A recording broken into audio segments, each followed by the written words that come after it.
Over 1,700 new millionaires are created every single day in the US alone, and more than double that across the globe. They're people from all walks of life, most of them people just like you and I.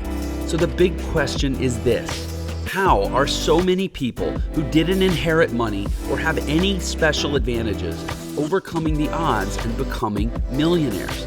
That's the question, and this show will give you the answers. My name is Jeff Lerner, and welcome to Millionaire Secrets.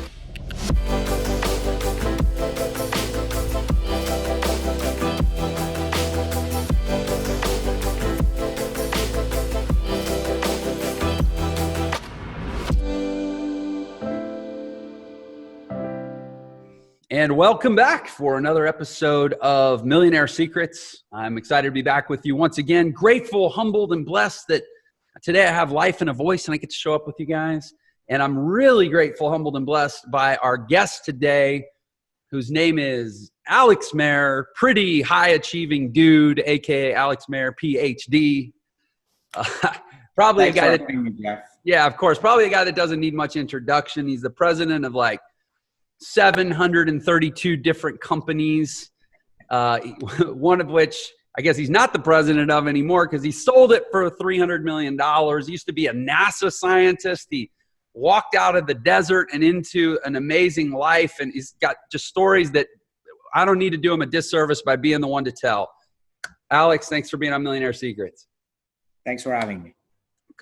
So I'm gonna tell you straight up, maybe a little bit of like a fan geek moment. I've been seeing your mentor box ads in my Facebook feed for as long as I can remember, at least as long as I've been a student of Facebook ads, and I've been ad hacking and funnel hacking Facebook marketers. That offer was one of the first ones. I took every one of those upsells, by the way. I think there were 7 at the time. I made it shorter. But yes. Okay. Well, yeah, my $7 cart turned into like a $600 cart or something. But great marketing, man. I always respect great marketing, and I respect great marketers, and I respect great entrepreneurs. And you're in all those categories. So I'd like to back up before that, though, right? I mean, that's the brochure, man. That's the Alex Mehr that everybody knows. But your story begins, as I understand it, in Iran. That's right. I assume if you walked from Iran to Turkey, which I understand that you did, that it was not necessarily, it wasn't a vacation. It was under some sort of duress or fleeing something maybe. Like, tell me the story there. So that's when I immigrated to the United States. And at the time, I mean, still to this day, if you want to immigrate to the United States from Iran, there's no American embassy in Iran. So you have to go to a different country. And we decided, me and one of my friends, who actually ended up being my roommate in grad school and then my business partner in my first startup, Zeus, we basically decided to go to Turkey to go to American embassy and apply for student visa to come to America. That's something that I had been dreaming about doing since I was literally 5 years old. If you asked me what you want to do when you grow up, I would have told you I wanted to go to America and become a NASA scientist, literally at the age of 5. I would have told you that, and I did that. It's funny enough. I mean, in life, a lot of times you have dreams that you cannot accomplish, but somehow, through pure luck, a lot of times, I ended up actually achieving that dream. And part of that was actually immigrating to the United States. So and at the time, the relationship between Iran and Turkey, it was a little bit, it was not good relationship between the two countries. So there was no flights between the two countries. So me and my co-founder had to actually walk across the border from Iran to Turkey on foot. So and then hitchhiked our way to the nearest town. It was literally in nowhere land. I mean, is one way to describe it. It was like basically near the west corner of Iran, border with Turkey. Right. Just a border post, 2 soldiers on one side and the military on both sides, and then a whole like demilitarized zone, if you will. We went in and we just walked across. I had a backpack, and my friend who became my co-founder, Cheyenne, he had a backpack and a suitcase, a roller bag. And I told him, why do you have a roller bag? Because we were carrying a roller bag on this gravelly road. It was in a weird, I was like, just a backpack, one backpack allowed. But anyways. How old were you at that time? 20. 20. Okay. And, you know, the reason I went right to that story is, you know, the impetus of this show is to find the millionaire secret, right? Get successful people to hone in and through exploration and conversation, try to hone in on like, what's the core that allowed certain people to achieve extraordinary results. And my gut told me, if a guy walked across the desert, you know, to start this journey, there's probably something there in which we can trace the roots of what he later achieved. And so what I'm hearing right out of the gate is like, you know, permission to dream and actually go after it. Yes. How many? Go ahead. So, you know, good things that happen in your life actually happen in three different times. You think good events in your life happens once, but no, they happen 3 times. The first time, it happens in your head. It's purely in your head. All right. Big things first has to happen in your head. And I can tell you from my own experience, every time I saw someone very, very successful, like, you know, outliers, I'm not talking about average successful, I'm talking about outlier. They imagined what they accomplished later in life first in their head. Okay. So that's the first time that it happens. The second time that you make something, the same thing happens, it happens in reality, but the rest of the world does not acknowledge it yet. It is about to happen or it has just happened. And you know it is happening or has just happened, but the rest of the world hasn't acknowledged it. And the third time that it happens is when the rest of the world for the first time sees it in the hindsight. Mm-hmm. So really all good things happen 3 times. First time in your head, second time in reality, but it is only your reality. And third time, the rest of the world acknowledges it. That's powerful. And so, and of course I'm thinking through my life and mapping that model to it and just, yeah, it's totally true. When did you have that realization, which obviously told you, hey, I need to convert this mental event into a physical event? When did that hit you? So it's funny because since I was a kid, I was always a dreamer. So it's not like, you know, I trained myself to be a dreamer. I've kind of done that all my life. Like I said, when I was 5. So, I mean, I lived 2 distinct lives. The first part of my life was actually in academia and science all the way until I was like 25 or 26. So, I didn't grow up in a business-oriented family. I grew up in an academic family where money and business was not something that was necessarily, you know, was held in high regards. Instead, it was academic achievement. It was being good really good intellectually. That was kind of like the environment I grew up with. So until 25 or 26, I was not really into business. And for that first part of my life, really everything I've done, and I've done very well. I mean, in that particular environment, I always imagined it first, and I didn't have to. You know, nobody told me that. I just knew that I wanted to go to America and work for NASA. I had that dream since I was 5. I really did. And then what happens is that first you imagine it, and then every little thing that you do throughout the day kind of automatically goes in that direction. So it doesn't have to be even conscious. If you have actually internalized that image, okay, then every day, we make thousands of decisions every day, thousands. Like deciding to listen to this podcast or watch TV is a decision that someone made, right? So the accumulation of those decisions is what determines the course of your life. So but then if you have imagined, internalized an image of what success actually means to you, those micro decisions you're making automatically are more likely to be correct decisions. So they kind of guide your direction in life. Does that make sense?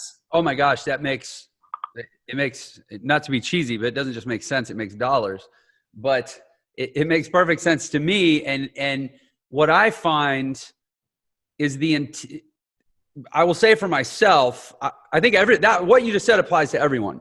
Yes. But for me, my dreams, my visions, and for whatever reason, it might just be wiring, my emotional intensity around those dreams is very high.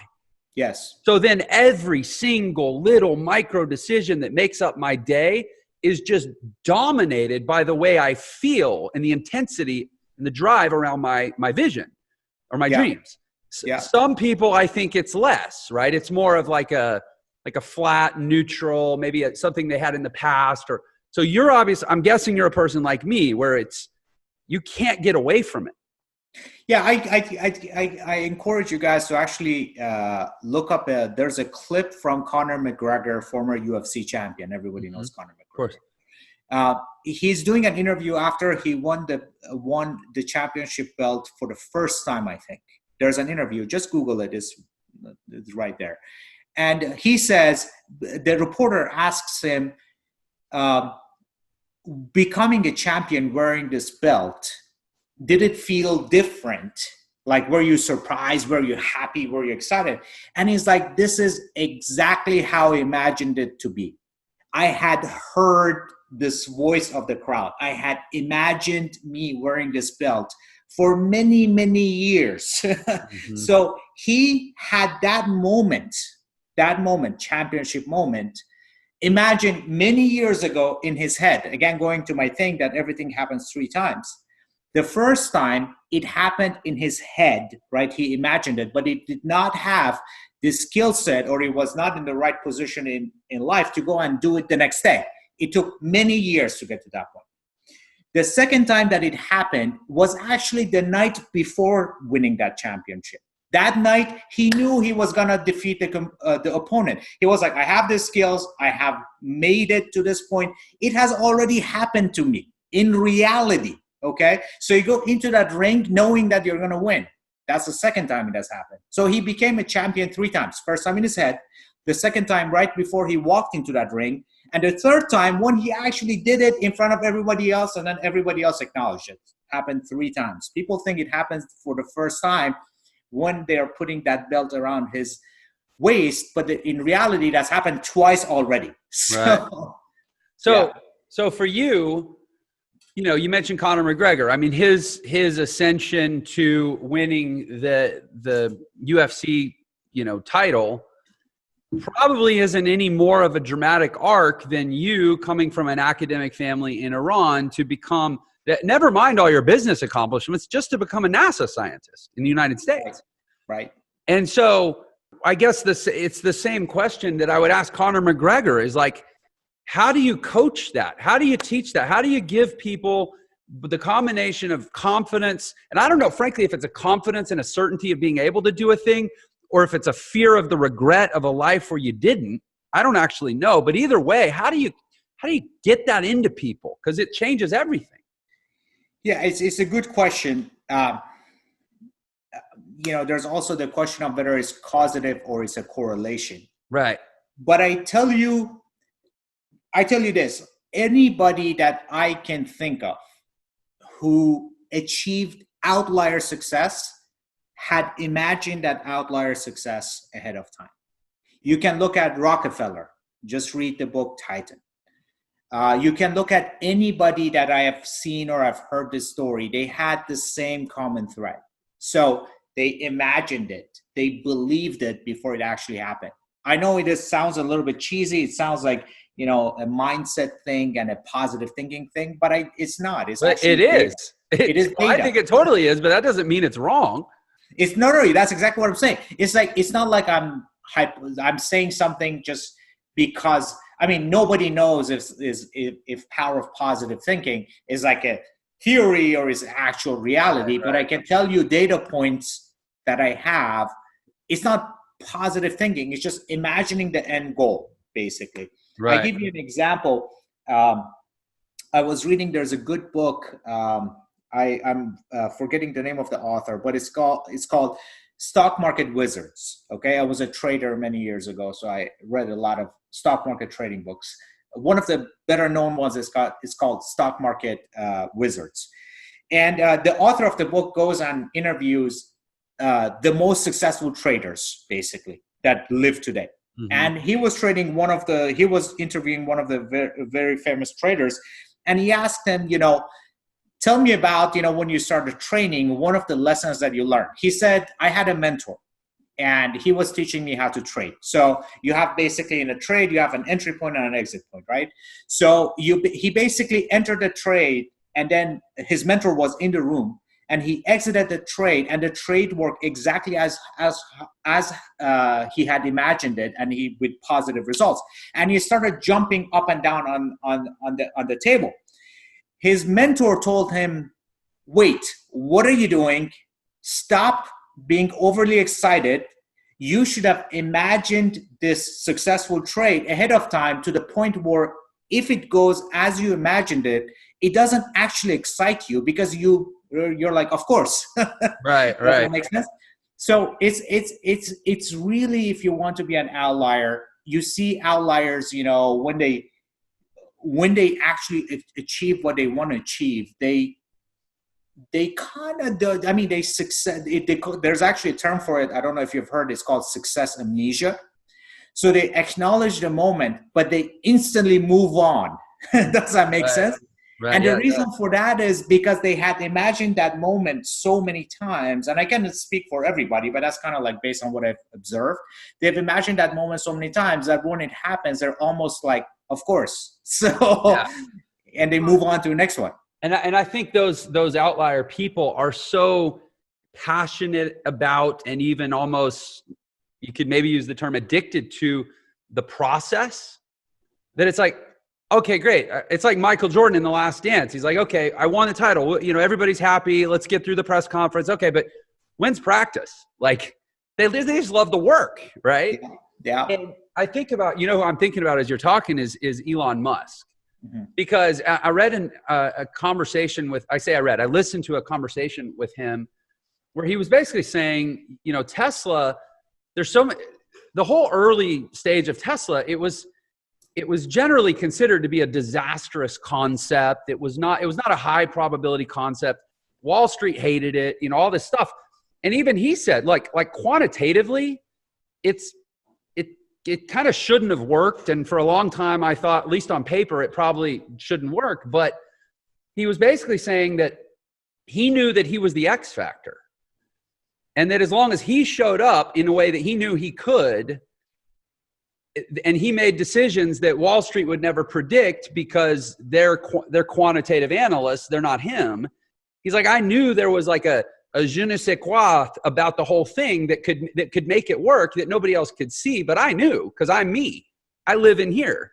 Yeah. And so that's why people talk about Tesla like it's this almost like this magical unicorn story, but you never hear Elon Musk really talking about it that way because it always made sense to him, even when he was the only one. And really what's, I think, amazing about him is that he had the fortitude to not let all the doubting voices, because it was all happening so publicly, to just not let them get in and corrupt what he actually knew in his head. And so my question, and to kind of take that and apply it to your life, is from 5 to 20, were there people in your life that, like, were you very discreet about sharing your vision? Or if so, were there people that supported you? Were there doubters? Did you have to block people out? Like, what was that? What were those years like? Look, I mean, I grew up obviously in a different country, different culture. Right. But I don't particularly talk about things that I plan to do. Not that I'm secretive about it. I don't, scream from the rooftop that much. I prefer to get it done versus talk about it. There is some benefit to talking about your dreams, by the way. It's social accountability. Yeah. So if you tell people what you're planning to do, but there's a balance, right? If you're just constantly talking about you're spending your entire energy doing it, then you don't actually get this stuff done. So there's a balance there. I'm not saying be secretive, and I'm not also saying be overtly talkative. Like, it just probably there's a balance in there. And again, I tell you this, there were people in my life that doubted me, and I remember those moments, and I got a lot of energy from those, honestly. Like, some of major turning points in my life, I have specific memories of people doubting me to be able to do something. Give you an interesting story. I actually liked my physics teacher in high school, and I have a world silver medal in physics Olympiads worldwide. Okay, second medal. So I was really good in physics, and I remember my physics teacher, and I was number one in my country, obviously, and then second in the world. My physics teacher told me I will not make the cut in the country. My physics teacher, he knew how good I was, yet he told me, you're great, but not good enough to make the cut. I kid you not. This is a very specific memory that I have. And I didn't hate him for it. I remember it, now I'm 41 and I was like 15 years old or something at that time. I still remember it after so many years. It didn't hurt me. If anything, I can say it gave me energy. So that now I have like an extra motivation to prove him wrong. And I did. So, you can turn these things. I have a thick skin. I try to turn these things, any negative, I try to turn into positive. So those things either don't hurt me or they actually motivate me to be even stronger. I love that. I'll share briefly, when I was 17, I started playing piano when I was 16. I was really late to the instrument. When I was 17, I decided I wanted to go to college. I dropped out of high school and said, I want to go to college and play piano. And the piano professors at the University of Houston laughed at me. He said, well, you've only been playing for a year and you don't even have a teacher. You can't come be a pianist. And so I went back for 3 years. I just practiced 10 hours a day, didn't go to school. And I came back and auditioned every semester for 3 years. And finally, after 6 auditions, I was good enough and they let me in. It's the same thing you're talking about. Like, for some reason, I just get pissed off. And I do. I externalize it as almost like hostility, like aggression. Mm-hmm. Like it makes me want to show them. Is that how you are? Like, you want to show them, you want to prove them wrong? Or is it more just like existentially you're chill about it? I'm chill about it. I understand what you're saying. You have that feeling for one moment. I just let it, you've probably heard that poet, this too shall pass. It's like, I try to like ignore those feelings and let it kind of pass. Yeah. But you can take that energy, whatever amount of energy. I mean, listen, people are very different. We are emotionally also very different. Personality, emotionality. Some people react harder to external factors than some other people, right? Mm-hmm. But in order to be successful, regardless of how much external factors impact you, you need to be you're going to have negative external factors and positive external factors. So you got to be able to absorb the positive and then absorb the negative as well and turn it into positive. So that's really the only way to do it. Now, how much you react to it, that's a different story, but gotta be able to turn that negative into positive, all the time. Yeah. And nowhere is that more obvious in our society than on the internet. I mean, you've run a lot more Facebook ads than me. I mean, you read the comments, or at least you did it at some point, I'm sure. And it's crazy, right? You're talking about internet trolls. Oh my gosh. Yeah. It's brutal. I tell you something interesting. I've run a lot of advertisement, different businesses over the years. The best ads, the ones that convert the best, work the best, are the ones that actually draw the most amount of haters. It's so true. It's like anytime. So in other words, here's another way to think about it. If your message is not powerful enough, or your vision or what you're saying or whatever is not powerful enough to pull out the haters out there, you're not doing a good job. Either the message is weak or your marketing is weak.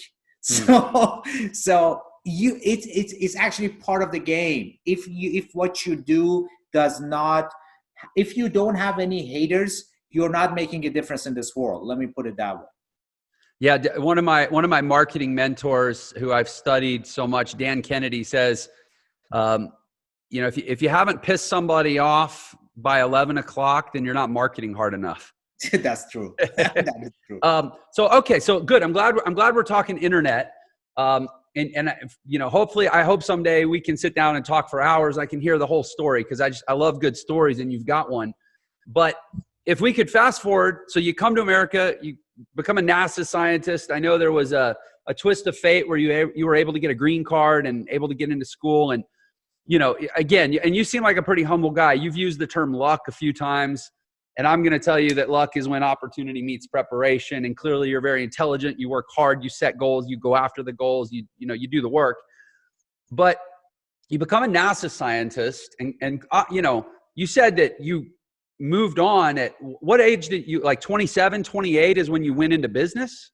20, if I'm not mistaken, 26. So I got my PhD at 24. And work at NASA for 2 years. So 26 or 26, I want to say. So, doing some basic math, you walk across the border into Turkey at 20. Yeah. You come here. I assume it took more than 2 days to get into school. Like you didn't just show up. And yet somehow by 24, you've got a PhD. I mean, let's not let that go uncommented upon. I broke every record in our department. Yeah. I mean, amazing. And so then you go, so by 20, and your entire career as a rocket scientist happens in 2 years. And then you're like, I'm going to go create an app. So let's pick up there, accepting that we just totally cheapened your story by glossing over 6 years of amazingness in like 5 minutes. But let's pick up at the app. So you create an app called Zeus, right? Yeah. Tell me, can you pick up the story there? Like, cause it morphed and it evolved from what I understand. Yeah. So while I was at NASA, a year after I started at NASA, I started my MBA at Berkeley, trying to get to hold my job at NASA and get an MBA at the same time.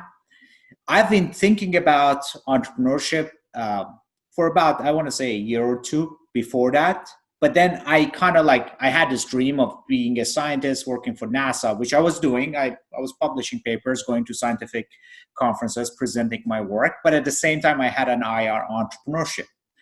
So basically 2007, I decided to take the jump, and become an entrepreneur. And one of the things that I always say is that, look, if you want to have asymmetric return in businesses specifically, and that was kind of my thesis at that time, you got to jump on a big trend, a macro trend, okay? That is a long-term trend. I'm never interested in short-term trends, right? A long-term trend, you jump on it and you kind of figure out how to ride that trend and kind of take advantage of it. Basically, it's just basic. If you go surfing or whatever you do, you have a sailboat, you need to kind of look at the direction of the wind, right?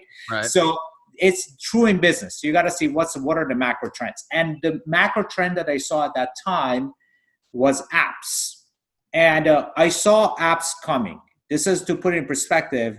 iPhone App Store, if I'm not mistaken, wasn't until 2008. So in 2007, when I started building apps, I was building Facebook apps. And it was so early in the app universe that when I told people we built apps, they really thought appetizers. They're like, is it French cuisine? Or like, that's how early I was on that trend. But I predicted the trend right. So what I did at that time was that I first started an app building company. I had an initial idea. So I started with that. But then what I did was, the idea was not that great. So I can go into it, but it's kind of besides the point. Let's say I launch an app. It was actually a multimedia polling apps, right? And back in the days, 2007. It was making a little bit of money, but it was not getting a lot of traction. So, it was me, my co-founder, and 2 engineers, so a team of 4. And at that point, I quit NASA and I I had quit NASA and I quit Berkeley MBA too. I dropped out of Berkeley.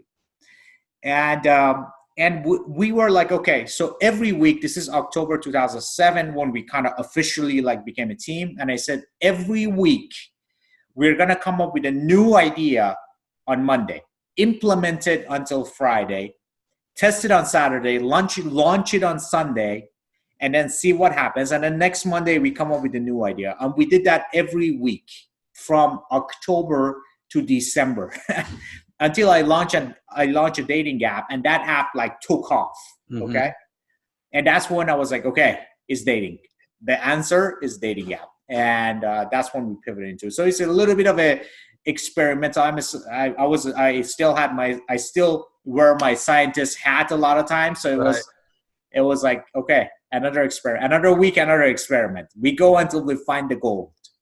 Well, I want to kind of camp on that for a moment here, with the Millionaire Secret idea. Like actually before we spoke, I spoke with a guy, Tim Story, who we had a great conversation. And that was the sole focus of the primary focus of our conversation was around like trying to hone in on that one thing that people can take away. Mm-hmm. And I think this might be it for someone out there. There's a lot here. People are going to all take different things, but for someone, they need to hear this. So I want to make sure they do. You tested a new digital marketing, Facebook integrated app concept every single week for 3 months straight. Exactly. Most people think of developing an app. I think, they might think, well, it would take me even if I knew what I was doing, it would take me a year. You're testing one a week with 4 guys, only 2 engineers. So that's rapid development, deployment, testing. And in marketing, we would call that the minimum viable product. That's exactly right. Model, right? Your MVP. And so you tested 12 MVPs in 3 months. Can we talk a little more about that? Because I think that the number one killer of entrepreneurial potential is I think people get stuck in the development and even the execution and not just doing enough things, just enough to figure out what the thing actually ought to be. 100%. As a matter of fact, I tell you, entrepreneurship is probably the number one hazard to your health and mental well-being. And the number one reason where entrepreneurs suffer is because they're pursuing the wrong concept or idea. Mm-hmm. So everything you do in the first stages of a company, and nowadays I do something different. I buy the company with a proven model. But if you're starting companies, everything you do in the first stage of the company is about the single question. Is this a good idea? Or it's just a good idea in my head? Right. Because if the market doesn't want your product, there is no reason to pursue that idea forever. So that's why I'm like, I always say, look, I see, I used to, a good friend of mine, he's a professor of entrepreneurship at Berkeley, and I went and guest lectured in his entrepreneurship class at Berkeley. So at the end of the class, like people came with their projects and ideas, business ideas. And I look at them and I'm like, they're the smartest people. I mean, these are like bright, young, energetic Berkeley students with a ton of potential. Mm-hmm. And they're pursuing what I think, again, it's my guess, it's a ding-dong idea. I don't know how to explain it. It's just like, I'm like, it's a waste of your talent and energy and life, okay? But don't take my word for it. Spend the next 2 weeks, test it, see if it is actually the market wants it. Because if the market doesn't want it, why waste your best years, the most energetic years of your life, pursuing a terrible idea? It's just not worth it. I always say, in life, like I really think like people like they die for their businesses. They let their health go to nothing for their business. And I'm guilty of that too. But us as humans are more important than business ideas. We are more important than businesses. Humans, right. All these entrepreneurs, your life matters more than the business. So why waste your life pursuing a terrible business? So how do you teach people to test? I mean, I have my own ideas, but I'd like to hear your ideas. Like, how do you go crowdsource feedback on something that doesn't really exist yet? Well, there are a lot of ways to do it. I mean, if you guys want, read the book Blitz Scaling by Reid Hoffman, or read Lean Startup by I forget his name. Lean Startup is a well-known book. Yeah, that's a good book. Yeah. So there are a lot of ways. Here's the overall concept.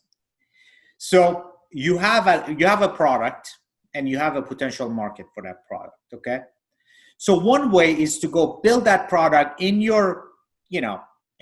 isolation, perfect it, work on it for 25 years, then bring it to the potential market and see if the market actually wants a product.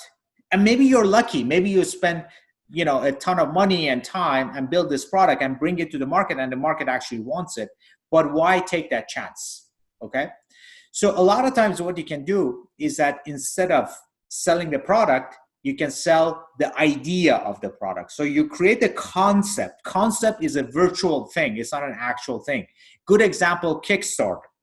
Okay. So Kickstarter is either a prototype or a video of an idea. It's just basically you just do enough to be able to help a potential consumer imagine the product and then see if those consumers buy the product. If they don't buy the product, if you get like insane amount of demand, you instantly know that you're on the right track. You double down, triple down, go perfect the idea and produce it. If you're not getting enough attention on it, then there's something wrong with the concept. Either ditch that concept or improve the concept. On the internet, this is even, if you're not using Kickstarter and if it's not hardware, it's even easier. You can just sell the concept, book pre-orders, product pre-orders. I tried something. I have done this in even like more extreme ways. Like you basically run a Facebook ad that goes to a page that doesn't even sell the product. You just look at the click-through rate of the ad. You know what I mean? Or what we have done is that we create like a generic like ad and then we send it to a round robin selector that goes to different landing pages with different variations of the concept to see which one actually gets more signups. So there are many ways to test this. We don't want to get into all the details, but this is actually, if you think about it, if you take a piece of paper and pen, you will be able to come up with a way. It's different for each product, but you can test it always. Yeah, I was talking to the guys at Juice Labs in New York, which is a big digital agency that does a lot of big brands and stuff. And that's like a huge part of their strategy is these ghost orders, where you take people to a page, you even let them check out, but you don't charge their card.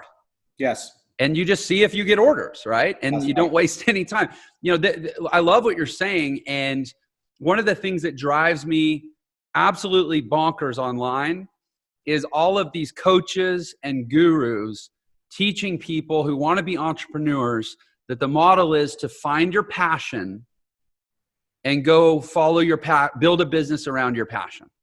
I think Mark Cuban I think it's Mark Cuban who said, don't follow your passion. I don't know if it's Mark Cuban or not, but here's a quote. Basically, don't follow your passion, follow progress. So where you make progress is what you need to pay attention to. And what you're passionate about, but it's not working, is not necessarily where you want to apply your energy. Yeah, I think it would be really helpful for people. You mentioned trading psychology. Right. I think trading psychology it's almost like every entrepreneur should have to get a real life crash course with their own money in being a trader, so that you realize how absolutely essential it is to ditch bad ideas really quickly.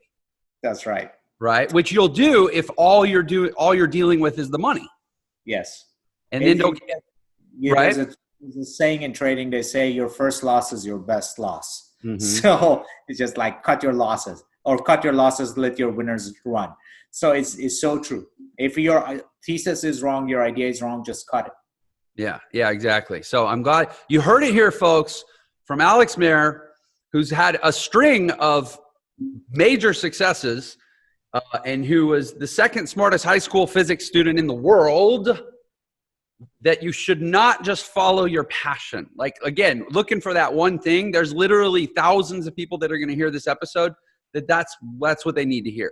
Because unfortunately, you and I right now in this moment are fighting a cacophony of coaches and gurus and pseudo inspirers on YouTube that are telling people to follow their passion. It's honestly, it's sad and almost like abusive to me to lead young people down that path. The common thing they say is, what are you passionate about, and follow that passion. And I'm like, what if you're passionate about something really stupid? So, I mean, do you? Yeah. And try to the idea of entrepreneurship to me is it's its own game. Yes. And if you want to be passionate, I mean, I get it. We want to feel passionate about our work. Fall in love with the game. Yes. Right. And part of the game is to really, really manage your emotions really, really well. Right. But it doesn't mean you're not passionate. I'm fired up every day about what I do, but it doesn't mean I'm going to hang on to a bad idea, or at least once I realize it's a bad idea. Right. And I try to, the opening line of The Road Less Traveled by Scott Peck, he says, sanity, something like, I'm going to mess it up, but sanity is a commitment to seeing reality exactly the way it is, no matter what the price tag. Mm-hmm. Yeah. Don't be an insane entrepreneur. Just be a sane entrepreneur and try to see things the way they are, right? Okay, so let's say you have a good idea. I'd like to ask you this, and I know we're running short on time, but I got to ask you this because you have a track record of scaling businesses really, really, to very high levels in a relatively frictionless way, because you're just really, really good. And this is as a funnel hacker.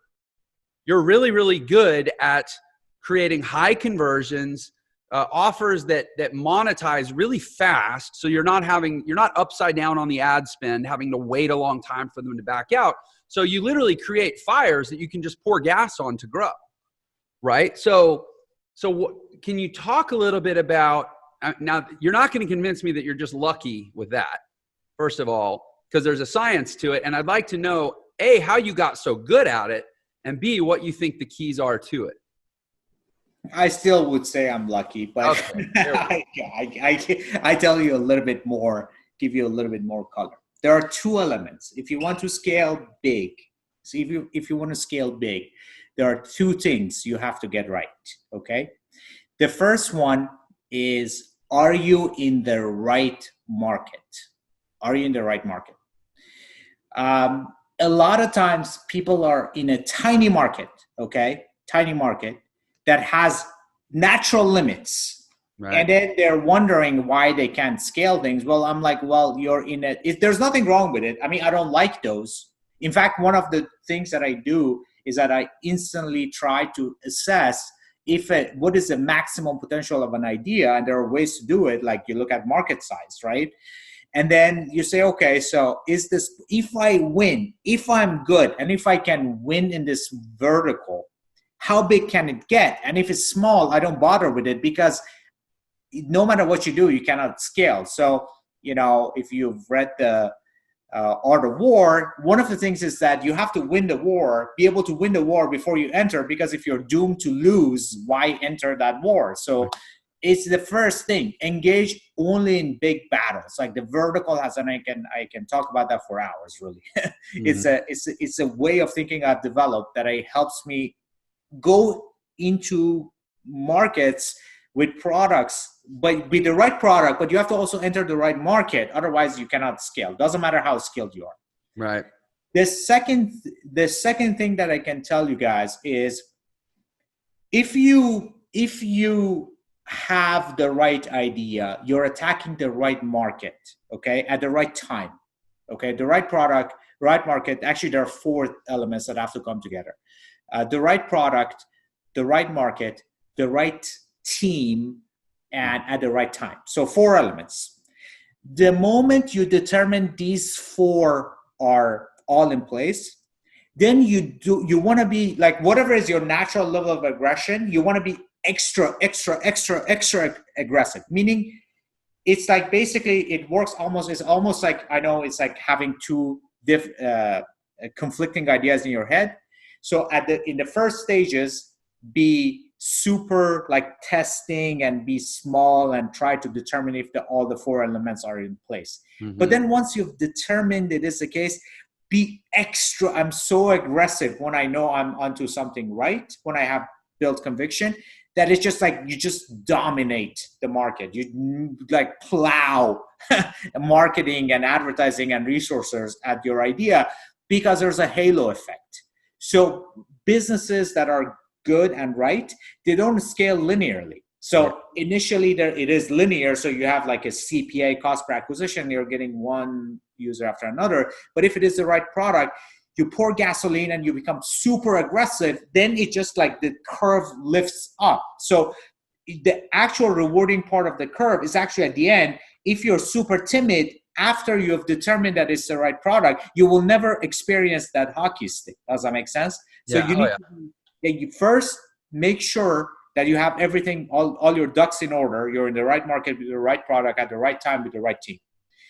Once you have that, then it's time to go. It's time to, like, overwhelming force, basically, just attack that market. Yeah, so. I'm very validated and encouraged by what you're saying, because it's literally what I'm doing right now with my education company, and it's, it works. I'll say this: what you're saying works, but it's also, I understand in this moment, I can speak to what people might think as they're hearing you say that. As someone who's literally in the middle of doing that right now, it's scary. Yes. There's a fear about actually going, not just doubling down, but doubling down on your double down. And then the next month, doubling down on your double down of your double down. And I mean, for us, it's like, okay, so we flatline, we teeter revenues and kind of a little putter up and down for a year while we're testing and optimizing. And then we go, I love it. Product, market, timing, and team. And we felt like 5 months ago, we're like, hey, we got it. Boom, double ad spend and trust the process. It backs out. Okay, great. Double ad spend again and trust the process. And it backs out. And all of a sudden your mind starts to tell you these stories. You go, oh, well, this might be the month that the algorithm changes, or the environment changes, or market psychology changes, or there's a black swan event and everything. And you're like, and if I get caught with my pants down, it'll be like a housing bubble. But the thing is, I like what you said. If you have the product, the market, the team, and the timing, and you've taken the time to put the infrastructure in place and test and build organic, deserved confidence, that's what you work so hard for. Right? And that's the game of entrepreneurship. And again, if you're going to be passionate about something, be passionate about that. Yeah. I give you an analogy. An airplane, right? So in order for an airplane to fly, you have to have the body, the wings, you have to have the engine, you have to have the control system, everything in place. Okay. But then if you build the airplane, all the elements are in place, but when you're on the runway, you don't push the throttle hard enough to achieve the necessary speed to take off, you reach the end of the runway and you crash. Does that make sense? Yeah. So if your airplane is not airworthy, doesn't have all the elements, it doesn't fly to begin with, no matter how fast you go. Right, so right. You have to have both things. You have to have everything in your airplane done and ready. But then once you're in it and you're starting to fly, you can't be like, oh my God, I'm going too fast, I'm going to crash, because that's the moment where it's kind of like two different things. You do go, pilots, when they sit, in the cockpit, they have a checklist. They go through everything, they check everything. Mm-hmm. So they're timid, and timid is not the right word. They're cautious and calculating at the beginning before they decide to take off. But then once you're taking off, you can't not push the thing down and go fast enough. You will never fly. You will crash, in fact. So it's like two different things. You got to go from one extreme to the other extreme. And that's, I think, a good analogy. I tell you, I've been doing internet advertising since 2007, 2008. And every year, every month, people have told me, oh, the CPMs are going to go down. This, this is going to happen. That's going to happen. Your model is going to break. Guess what? I'm like, Right. 12 years into it, and things are, I mean, yes, little things change, no question, but the concepts are still the same. So, well, I love your pilot analogy because, like I said, for us, and I can't help but map this to my own experience because I'm living it right now. But for us, we were the pilot that said, okay, check. Oh, wait, hold on. Why is that light flashing? Oh, hold on. Call the mechanic. Get under. Oh, you know what? Hold on. We got to call in a part. Ladies and gentlemen, we're sorry. We're pulling back up to the gate. The flight's going to be delayed. It could be 3 hours. It could be 4 hours. For us, it could be 6 more months. Right. That doesn't mean you go, well, shit, I guess planes can't fly. Right. Exactly. No, it means you give it what it takes, right? You swap out the part and you deal with the fact that all the passengers are frustrated. And you might even have to let them off the plane because it's getting hot. And you deal with all of it because planes fly. And online offers scale. And when they scale, it's the most amazing frictionless scaling experience in business history because the internet is unlike anything that ever existed before. And you can go to the moon. This is the message I preach about why digital, why online, right? I mean, you guys you took over Dress Barn, right? Yes. So Dress Barn was an offline retailer, shopping centers, parking lots, square footage, That's right. air conditioning expenses, right?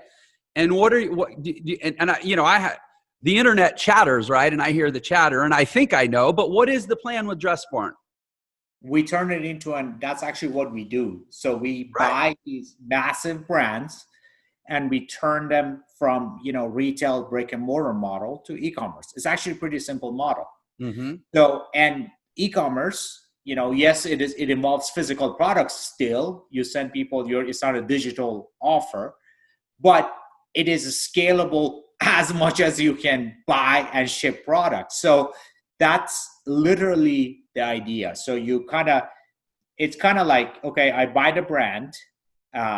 Think of it as a fuselage of an airplane. Okay. Mm-hmm. So you buy it, you change the engine. It's like prop plane, you put jet engines on, Right. And then you test it, go through your checklist. All right. Okay. This is going to work. You just, throttle a little bit. Okay. The engines are providing thrust now. So blah, blah, blah. So, okay. It looks good. Let's go. So that's kind of what we do. Yeah, and good. I mean, the chatter is right, at least regarding that project. That's what everybody says. Oh, they're taking Dress Barn online, and I bring that up because again, I'm always evangelizing that. For me, if you're starting a business in this day and age, I mean, unless you're a painter, and what you want to do is sell your paintings. Mm-hmm. But even if that was your business, you would still do it on the internet?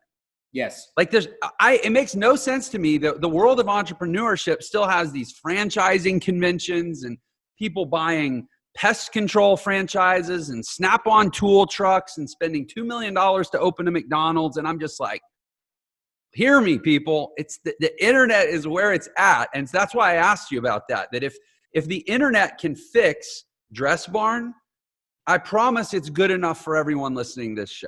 That's right.